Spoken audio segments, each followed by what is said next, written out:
special guest. The Winter Shelter Program provides an opportunity for those that are living unsheltered in our community, a safe and warm place to sleep at night during the winter months. It's a collaboration with the Department of Housing, Judeo-Christian Outreach Center, and faith-based organizations. It's a low barrier shelter program, which basically means that the only eligibility requirement is that individuals have to be in need to be sheltered at night. Currently, there are about 25 faith-based organizations participating in the Winter Shelter Program. We provide the financial support for the program. JCOC, they provide the staffing and they primarily operate the program. And the faith-based community, they provide their church as a site for the emergency shelter program.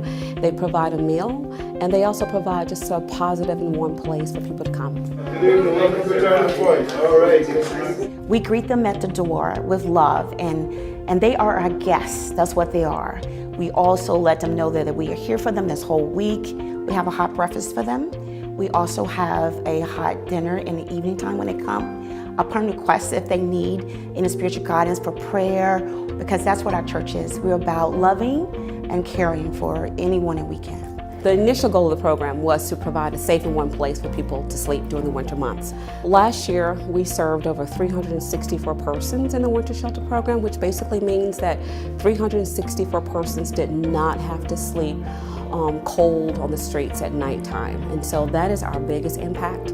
But as our community evolved and we have become more housing focused, and our goal is to make homelessness rare, brief, and non-recurring, now the goal of the program is to be a pipeline to our system by connecting those that are participating in the program with a housing support specialist.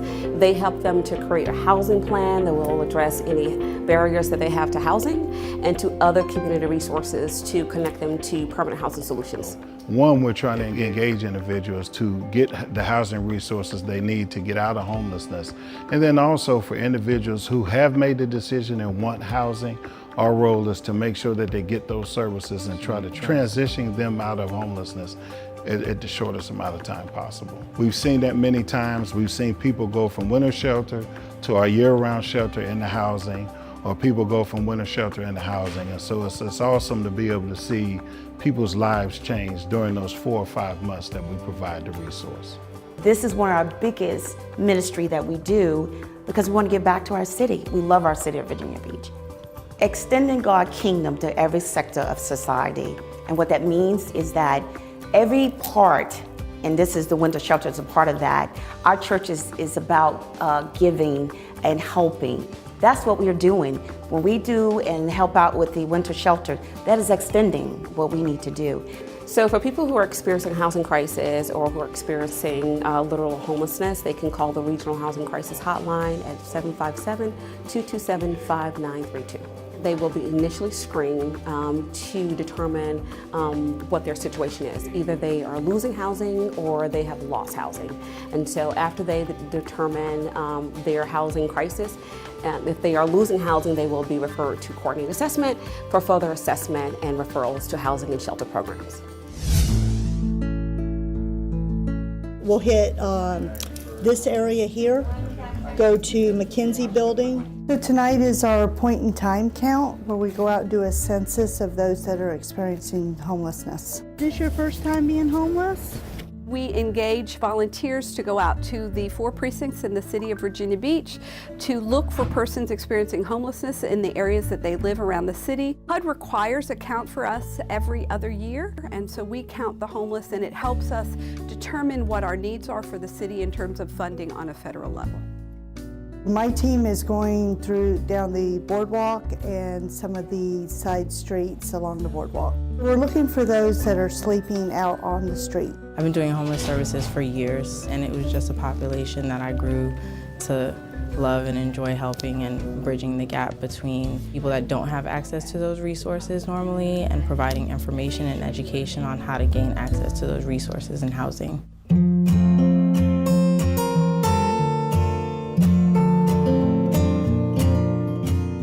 This morning they're doing the Homeless Connect program to help provide services to the homeless individuals in the city.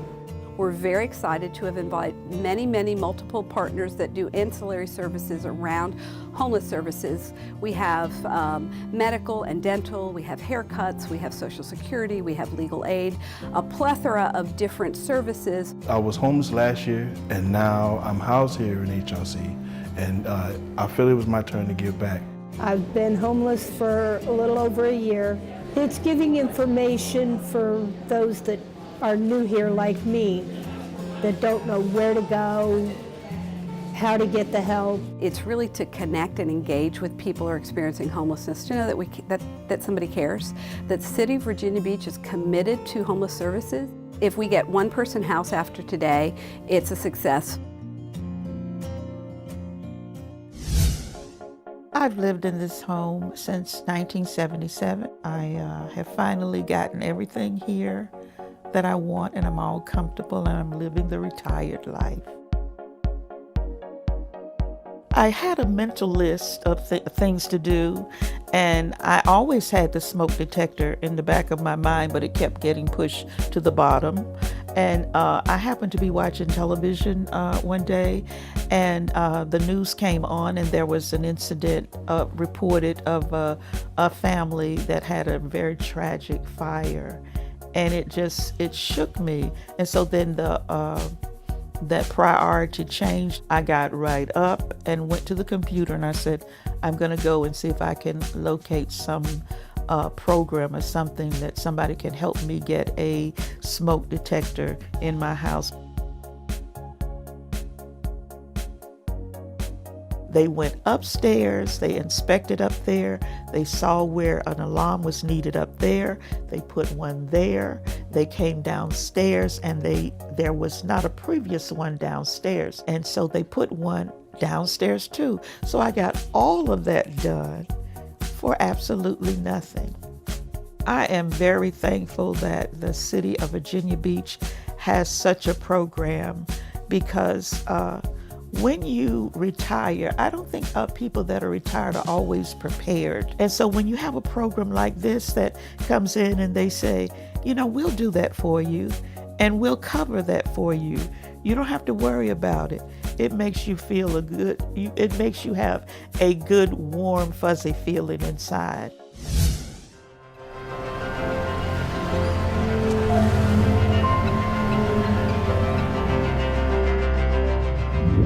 This edition of Waves, Whales, and Trails, grab your board and head down here to the oceanfront, because Virginia Beach doesn't hibernate. Experienced surfers already know that winter weather brings some of the best waves.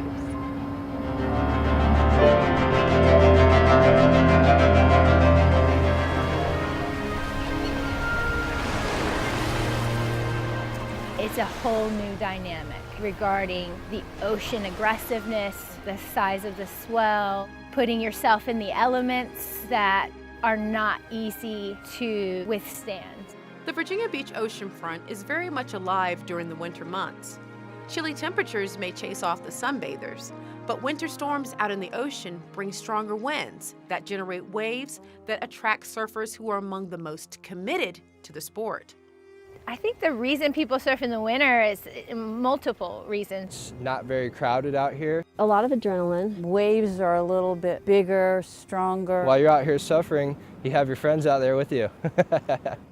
Those buddies may provide the added motivation needed to get a surfer out of a warm bed and on the cold water. For surfers, chasing down the perfect wave is priority.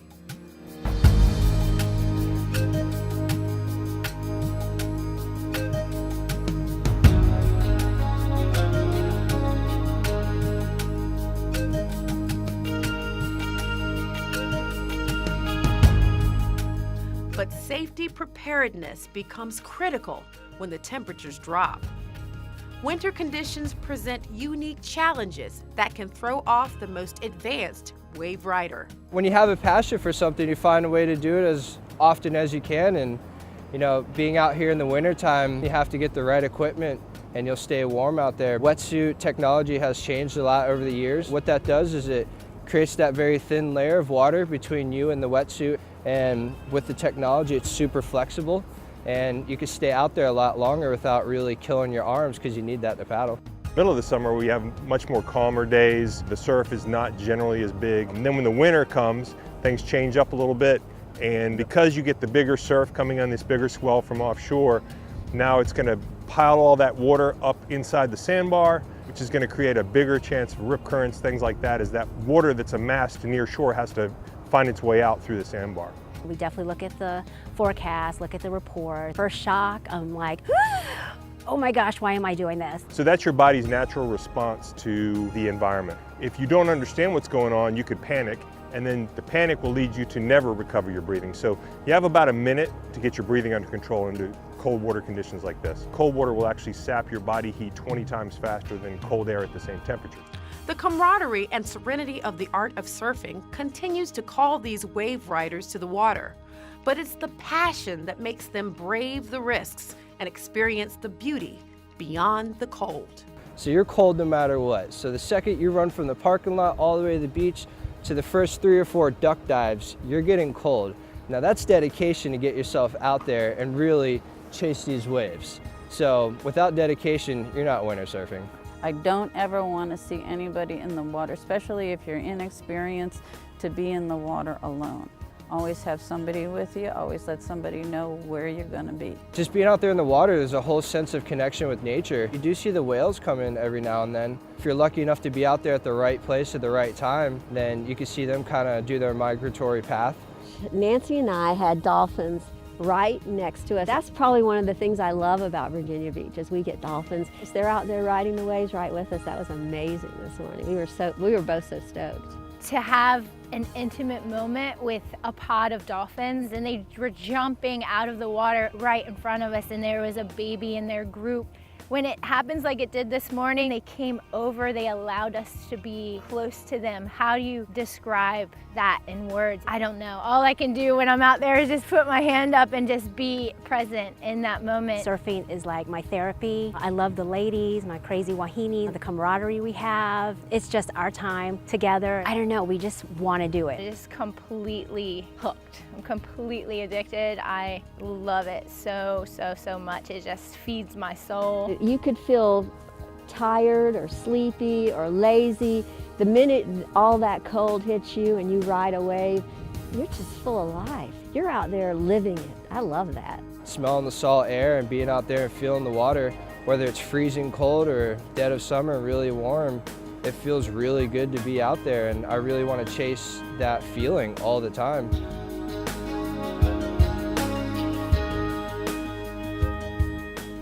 On upcoming episodes of Waves, Whales, and Trails, we're all about cool things to do in the cold, because Virginia Beach doesn't hibernate. We're taking you on excursions throughout the city that add excitement and fun to the winter months. Find out what you forgot that Virginia Beach has to offer. And if you're thinking the city is completely flat, think again. That and more on the next Waves, Whales, and Trails.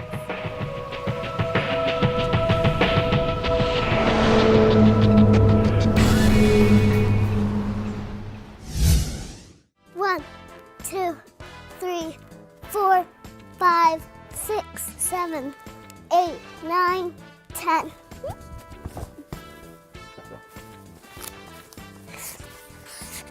Hey Claire, what you doing? Making my workout plan. Your workout plan? Yeah, I want to be a fitness trainer like Dad. Oh, really? Yep.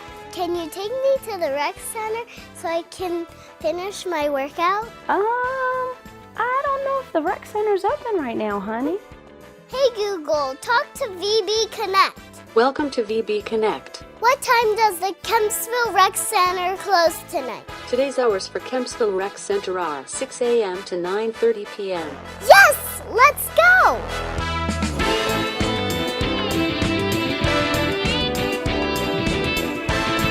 Come on! Okay. Good workout, Claire. That was just a warm-up, Mom.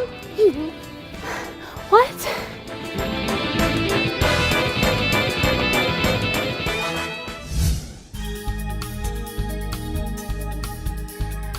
Hello and welcome to VB411. I'm your host, Ms. Information, the know-it-all in City Hall, here to bring truth and clarity to misconception and rumors.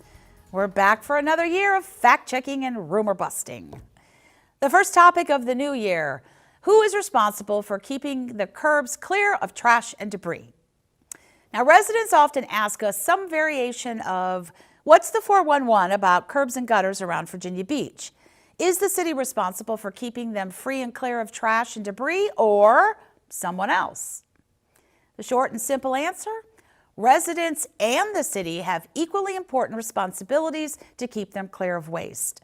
On the city side, Public Works has contracted with an outside company, D'Angelo Brothers, to provide street sweeping services. Every day they're on the street sweeping the public roads throughout Virginia Beach. They're usually out between 8 a.m. and 4 p.m. during the week, weather permitting. However, we have about 3,000 miles of roads in our city. That's about the same distance from Virginia Beach to San Francisco. Even with multiple vehicles prowling the streets, it takes 2 months to reach every road in the program, and then the process starts over again. The contractor's mission is to sweep all public streets 6 times a year. After the street cleaner has moved on to another neighborhood, it's up to the residents to keep an eye on things. In fact, it's laid out in the city's Code of Ordinances that residents are already responsible for keeping the sidewalks, curbs, and right-of-way up to the edge of the pavement in front of their properties free and clear of debris and litter. It's all part of keeping our neighborhoods safe and attractive. Making sure storm drains are unobstructed by yard debris or trash means the system can more effectively handle stormwater runoff instead of pooling up behind bags or other debris. Now, even bagged yard waste and trash shouldn't be flush with the curb. Leave a few inches of space so stormwater can flow freely along the gutters.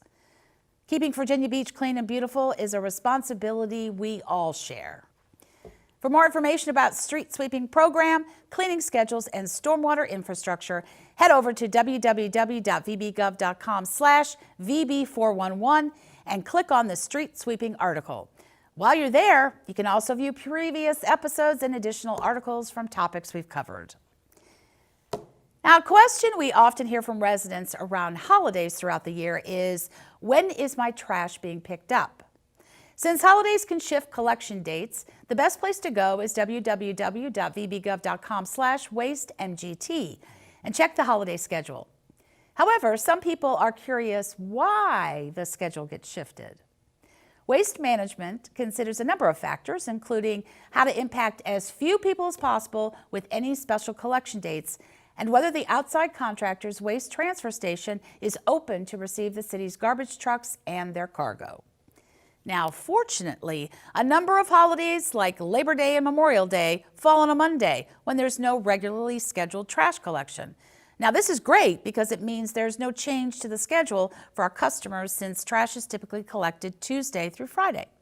On the other hand, Christmas is a holiday that moves around the week depending on the year. So in 2018, it fell on a Tuesday. Now, to some, the obvious solution would be to move Tuesday's collection to Wednesday and Wednesdays to Thursday and so on, and adding a Saturday collection. But that impacts all of the customers across the city, about 120,000 households. Now, in this situation, it was less of an impact to add a special collection on Monday that only impacted 30,000 customers. Now, keep in mind, moving one collection date to Monday or Saturday only applies to scheduled holidays. Weather events are a whole different ballgame and are handled on a case-by-case basis.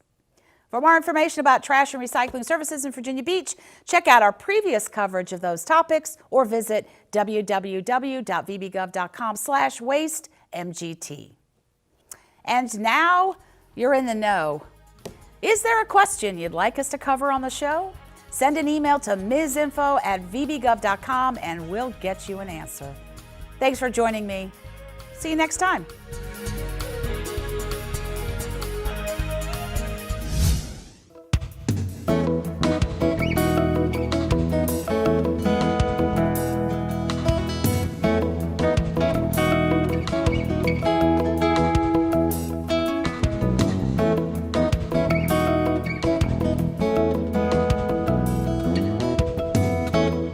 This academy is a very physically and as well as mentally demanding endeavor. Over the last 3 months, the 4 candidates in Sergeant Doherty have worked extremely hard. There's been many bumps and bruises along the way, but these 5 have stayed the course, and today is the culmination of all their hard work, and that's graduation day. We had 4 officers going through, all competing for 2 spots on the mounted patrol, and they've just finished a 10-week academy followed by a 2-week field training evolution, during which time they've learned all the skills of basic riding all the way up to defensive tactics, traffic stops, crowd control, search and rescue, and everything that's involved in taking care of the horses and doing the police work on the street. I grew up taking lessons at a young age, and I loved them. I rode all through middle school, high school, and into college. I actually hand-selected this department because this unit is one of the only ones, aside from Portsmouth and Hampton Roads, that offers the mounted patrol unit. In order to be part of the mounted patrol, you have to be on the police department for 3 years, minimum. After those 3 years of street work, then you can put in to apply to go through the process to be a mounted patrol officer, during which time they have to prove competency and all the skills needed to hit the street and patrol the street safely. I used to be afraid of horses, and for me it was conquering a fear as well as stepping outside of my box. You could do patrol, and that's the basics of police work, but doing it from a different perspective throws a whole new challenge in and is something else for you to master. The mounted patrol has the ability to actually go out and really interact with people more than anything else. It gives us good face-to-face time with the community, gives us a chance to slow down and talk to the community. If you're walking out in the open on a horse, a lot more people are willing to come up to you and go, what is this horse? I've never been around a horse. Or, oh, hey, I know all about horses, or, you know, anything like that. So it kind of opens that door that sometimes is closed off to us in regards to just communicating with people.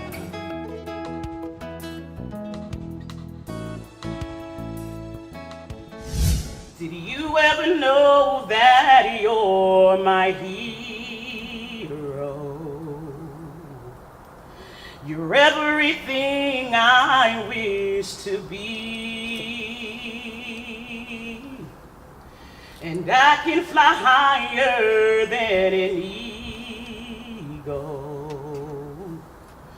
for you are the wind beneath my wings. Tonight we are commemorating those that have lost their lives while homeless during 2018. This is a solemn vigil that was started by the homeless community themselves in concert with Volunteers of America at the Lighthouse with the city partnership. We're doing this for the first time at the Housing Resource Center, which is an illustration of the city's increased commitment to addressing homelessness. Keith Basham, Brett Bell, Jeff Bellamy, Wayne Bennett. It really hits home when you hear the names being read and when you hear the bells, and then you see the rocks that are dedicated to each one of these individuals.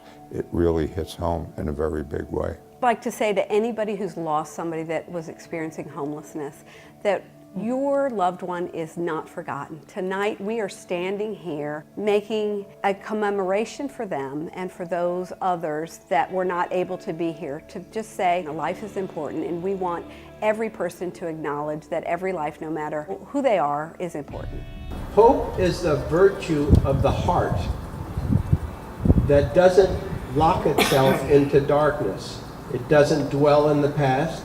It doesn't simply get by in the present, but is able to see tomorrow. As we see this tree planted here, as we gather year after year, know that it will grow, and it's a sign of our hope.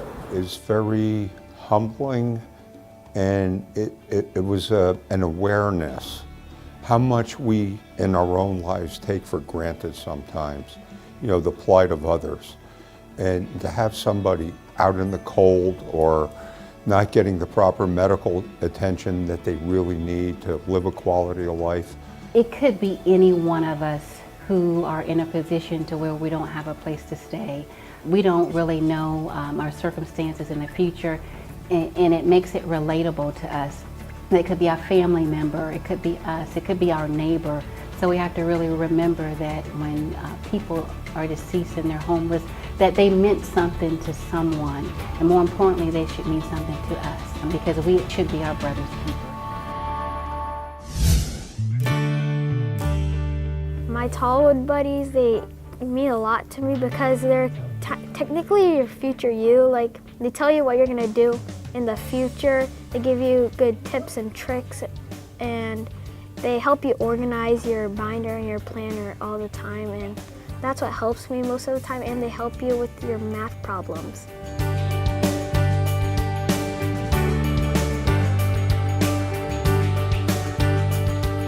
Tallwood got the AVID program 3 years ago, and we got to go to a summer training, and they give us a collaborative time with other people in our district, and I got to meet the Centerville team there, and we were just talking about big ideas and things that we'd love to see happen in the future. And we're like, eventually the Centerville kids are going to come to Tallwood. How could we, create this connection between them and something to look forward to? I think it has benefited my students. For one, I think it's a great way for us to really reinforce the 5 C's of learning that we've been trying to promote. The kids are communicating with each other with their AVID buddies. They are forming bonds, so that's really encouraging the citizenship of the 5 C's, and they just love having to see them come in and visit. They get to really build relationships and seeing that mentorship and looking up to someone. They're really good, like if I was reading a book and I didn't know a word, they could help me understand that word, or if I was doing some problem I didn't understand, they could help me out with it. Or just saying that I'm doing a Rubik's Cube, whenever it's free time, they could come and help me kind of figure it out, because that stuff's really hard. What they're doing at the elementary school level and the AVID program can seem really far away.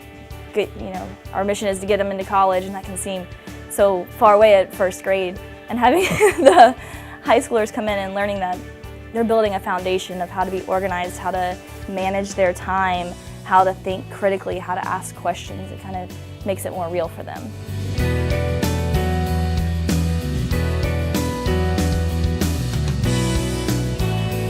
It's changing the way I view the world. Just talking to these kids like they're the future, and they're really making me proud to be here, making me proud to be in this moment. I just like coming here because they teach me stuff that I never knew. They teach me new ways to look at things, and they are really going to shine the world one day. The fact that I can come in and they see me and I can just see their faces light up, like they just seen somebody, like a celebrity. They actually understand what it means to be an AVID student and what it means to be an organizer and a really good planner. I really try hard with the AVID program to talk about character, and we begin every year, we talk about integrity, and we look at some motivational videos and what does it mean to act in integrity and have character. And seeing them every day at school, I love them, they're leaders there, but it's completely different when we come here and I get to see them in the classroom and they're filled with joy, and I see them, talking to them about, hey, when I have my binder checked or when I have to do Achieve, and they find this common ground even though there's such an age difference. For me to get to see them step up to the occasion and really just embrace their role here. As a Virginia Beach City Public Schools alumnus, I think I speak for so many of us when I say that principals have had a really meaningful impact in our lives. For me, the principal I remember most is Wiley French at Green Run High School. His love and his passion, his energy and his enthusiasm were infectious, and I think that he built strong relationships with us as students and did everything he could to ensure that teachers had high expectations for learning. Because of him, so many of us were able to graduate as stallions. The principal I remember the most is Mike Timides. He was my principal at Kellum High School. I struggled in school at times doing the right thing and making the right choices. And Mike, Mr. Timides, Coach Timides I called him, was just helpful in keeping me on track and understanding that there was something worth salvaging in there. And so really I owe a lot of my, my professional career to really his guidance. I remember Mr. Scarborough from Lynn Haven Junior High School, and he was definitely a presence in the building. He was always out, he was visible, he participated in all the events that we had, and he was genuinely interested in the students. The principal I remember the most would be Emily Tilley. She was the principal at Cox High School when I graduated, and one of the reasons is I was not a highly active student as far as student leadership or clubs, organizations. And she still sought out to know the students the best she could. I really remember two principals. First was my elementary school principal at Thorogood Elementary, Ralph Mazzell. Mr. Mazzell was an incredibly jovial gentleman who always had a smile on his face, even at tense times. And so I really remember that. The other principal I remember very fondly is Mr. Bernard Morgan, who was my principal at Bayside High School. And he had a way with connecting with students and always putting students first. I remember Mr. Maloney from Kempsville Meadows Elementary School. He was an amazing principal, really student-centered, and he encouraged me to run for student council, and I helped with announcements in the morning. He was always a presence in the building and a friendly face, and was just a really wonderful person to be around. Although I'm a graduate of Virginia Beach City Public Schools, I went to Kempsville High School and graduated. I'm also a parent. I have 2 kids that are in the school system right now. So we had a great experience with Dr. Slaughter when they came back to Trentwood Elementary School, Dr. Burnsworth at Plaza Middle School, and currently Dr. Kelly at Cox High School. As a military parent, bringing in kids that were unfamiliar with the school system and have them settle right in and have such an amazing experience that they have had here at Virginia Beach City Public Schools, I cannot thank you enough. I served under Principal Mr. Jefferson Davis, fine Southern gentleman who taught me a lot of things, humility, kindness to people, how to treat people, and how to be motivated to do the very best you can.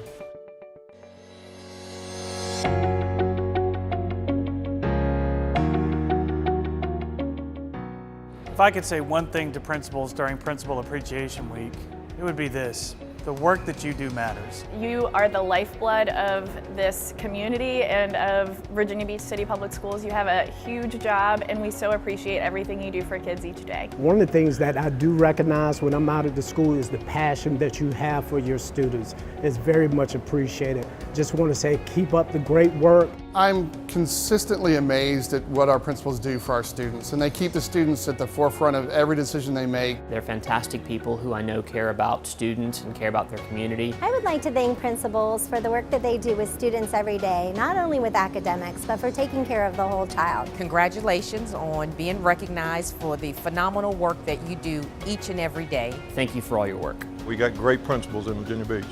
You make a meaningful difference every day in the lives of kids. Keep up the great work. We're so proud of you, and I love you for what you do.